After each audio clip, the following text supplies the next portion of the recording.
Kanada adalah negara terbesar kedua di dunia. Seperti negara dengan ekonomi maju lainnya, Kanada memiliki standar hidup yang relatif tinggi, pendapatan tinggi, industri maju, dan sistem keuangan yang canggih.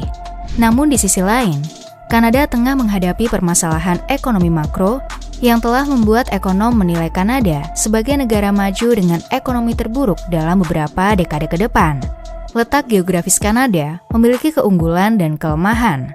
Keunggulannya adalah kedekatan geografis dan kedekatan budaya dengan ekonomi terbesar dunia, yaitu Amerika Serikat.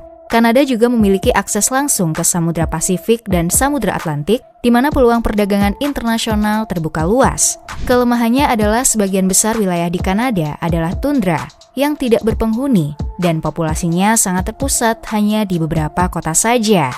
Sebagai negara dengan ekonomi terbesar kedua di dunia, Kanada memiliki permasalahan ekonomi yang dengan adanya kelebihan dan kekurangan letak geografis ini dapat membuat permasalahan ekonominya menjadi semakin buruk. Permasalahannya adalah orang-orang Kanada tidak menghasilkan lebih banyak dari tetangganya, Amerika Serikat. Maksudnya di sini adalah gaji rata-rata di Kanada lebih rendah dari Amerika Serikat dan juga rata-rata produksi barangnya tidak sebanyak Amerika Serikat. Hal ini dianggap wajar jika dilihat dari rata-rata jam kerja antara Amerika Serikat dan Kanada. Amerika Serikat memiliki jam kerja lebih panjang, sehingga memungkinkan untuk memproduksi barang lebih banyak dari Kanada dan dapat meningkatkan nilai ekonomi negaranya. Perbandingan yang lebih signifikan terdapat pada nilai rata-rata pekerja. Amerika Serikat masih lebih unggul dari Kanada. Pekerja Amerika menghasilkan nilai $66 per jam, sedangkan Kanada hanya $50 per jam. Hal ini terjadi karena pekerja Kanada banyak mendapatkan hak pekerja, mulai dari makanan hingga jam istirahat dan kesenjangan ekonomi lainnya. Banyak ekonom berasumsi bahwa kesenjangan ini disebabkan oleh industri yang berbeda antara Amerika Serikat dan Kanada. Amerika memiliki banyak pusat industri berpenghasilan tinggi seperti Wall Street dan Silicon Valley, sedangkan Kanada tidak memiliki itu. Organisasi Kerjasama dan Pembangunan Ekonomi atau OECD menemukan bahwa bahkan pada basis per industri, Kanada masih tertinggal di belakang Amerika Serikat dalam hal produktivitas. Jadi alasan karena adanya industri tinggi bukanlah alasan kenapa ekonomi Kanada mengalami stagnasi daripada Amerika Serikat. Alasan yang sebenarnya adalah Amerika Serikat telah berinvestasi lebih banyak sehingga memungkinkan para pekerjanya lebih produktif untuk memproduksi apapun yang dibutuhkan. Faktor produksi seperti lahan, tenaga kerja, dan modal sangat mempengaruhi produktivitas industri.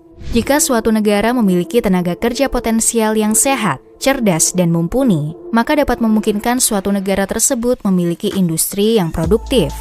Demikian juga lahan, industri juga harus memperhatikan lokasi tempat produksi yang disesuaikan kebutuhan industri. Modal di sini dalam bentuk infrastruktur dan mesin yang memadai, sehingga produktivitas dapat terus meningkat. Meningkatkan salah satu dari ketiga faktor ini akan mendorong dua faktor lainnya untuk meningkat. Misalnya, dalam industri pertanian, jika suatu negara dapat menemukan cara untuk mengelolanya, lahan pertanian dapat mendukung populasi tenaga kerja muda yang lebih tinggi. Jika memiliki populasi yang lebih besar, maka nantinya akan ada lebih banyak orang untuk membuat inovasi lebih banyak dan kemudian meningkatkan modal. Modal berperan sebagai pembuat lahan dan pekerja lebih produktif. Seorang akuntan yang menggunakan MYOB atau Zahir akan lebih produktif daripada akuntan yang menggunakan Microsoft Excel. Pertanian dengan irigasi modern dan tanaman yang ditingkatkan secara genetik dan diberi pupuk modern akan menghasilkan lebih banyak bahan makanan di lahan. Komputer, software, pupuk, dan alat irigasi itu disebut dengan modal. Investasi modal barang dapat membuat tanah dan tenaga kerja lebih efisien. Inilah yang tidak dimiliki oleh Kanada. Pada tahun 2019, bisnis di Kanada menghabiskan $13.000 per pekerja per tahun untuk modal seperti kursi kantor dan mesin canggih, sedangkan Amerika Serikat menghabiskan $20.500 per pekerja. Hal ini disebabkan oleh pembiayaan infrastruktur. Amerika Serikat adalah sarang investasi bisnis yang dapat menarik investor lokal maupun internasional. Kanada sendiri juga memiliki bursa saham publik, namun tidak sebesar dan semenarik Amerika Serikat. Bagaimanapun, Amerika Serikat adalah pilihan default dari seorang investor. Di Amerika Serikat telah banyak perusahaan yang dibuka secara publik atau IPO. Uang yang dihasilkan dari IPO tidak mendanai operasional perusahaan. melainkan akan membayar kembali investor awal sehingga perusahaan akan mengambil uang mereka dan menginvestasikannya kembali ke lebih banyak bisnis yang baru. Hal ini terjadi di Nasdaq, bursa saham New York dan juga Toronto.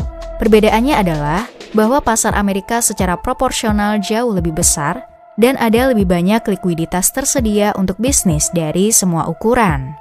Produktivitas menjadi masalah penting bagi Kanada karena adanya persaingan diam-diam dengan Amerika Serikat. Hakikatnya Kanada dan Amerika Serikat adalah sekutu. Keduanya memiliki kebijakan perdagangan yang sangat terbuka dan keduanya sangat dekat secara budaya.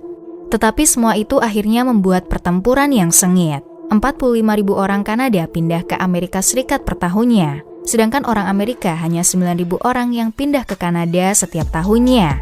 Jika dilihat berdasarkan peluang, telah kita ketahui bahwa pekerja Amerika memperoleh pendapatan lebih banyak, dan ini berlaku untuk individu yang sangat terampil.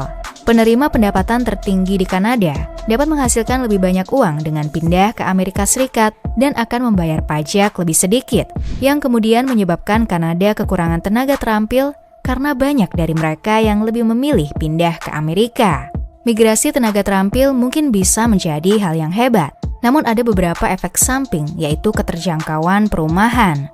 Di Kanada, masyarakatnya hanya hidup di beberapa kota metropolitan saja, dan pertumbuhan harga rumah telah menjadi masalah bagi kota-kota Kanada selama 2 dekade terakhir.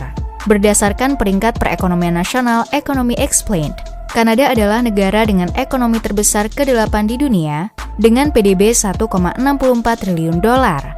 Stabilitas dan kepercayaan dinilai baik karena dengan harga real estate yang tinggi, membuat Kanada menjadi tempat yang aman untuk berinvestasi.